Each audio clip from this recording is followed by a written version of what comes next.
The letters of James speak about how we are to conduct our lives. And I was thinking about the events that have been happening in the last few days, and in particular, a time when I had the opportunity, when I was in college, to work with a group of men from Ukraine. They were young, but they told me their story. In the course of the years I worked with them, they told me their story about how, as young children, they were in Ukraine during the Second World War, so they had to deal with those issues. Then, as the Soviet Union came in, their families fled and basically walked across Europe until they finally reached England. They called themselves DPs, displaced persons. And then I said, well, how did you end up in the United States? So we took a boat to Ottawa, to Canada, ended up in Ottawa, and from there we came to the United States. And I'm thinking about the tragedy in those men's lives, and I don't even know if they're alive today, but they're about my age, so they could be. And what they must be re-experiencing, because they lived in Ukraine Village, only they called it Rice Street in those days. I don't know if they called it Ukraine Village in those days. Real estates made it Ukraine Village.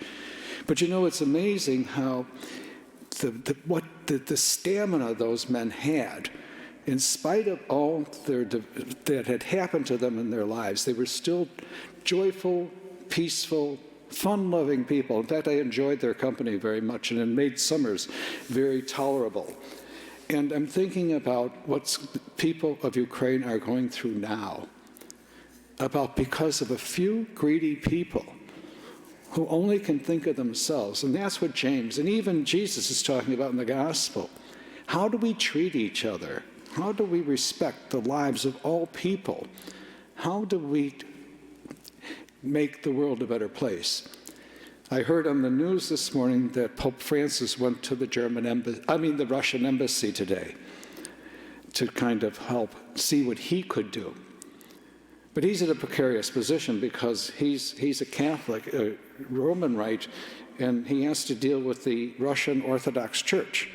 So he's in a precarious position, but he had the courage of his convictions to go to the Russian embassy and try to help bring peace and an end to this conflict.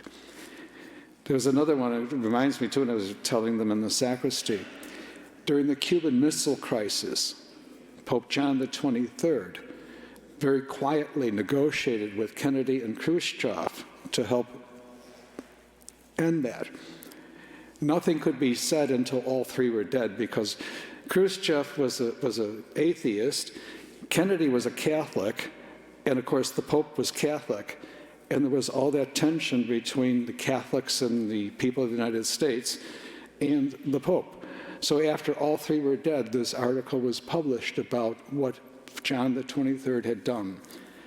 May we have popes and leaders of nations and men and women who will work for peace, and that, like James and the Gospels tell us, live in peace and harmony with one another and respect each other as people. I pray for the people of Ukraine and all people who are suffering from any kind of oppression. May they find relief. Hello, OLPH. My name is Mary Lynn Januszewski, and I'm the Director of Finance and Operations at Our Lady of Perpetual Help Parish in Glenview, Illinois. And this message comes to you with heartfelt gratitude and thanks for your ongoing generosity and support of OLPH Parish. This overwhelming generosity allows us to continue to serve and to minister to the parish community in so many different ways. So thank you, OLPH, for all you do.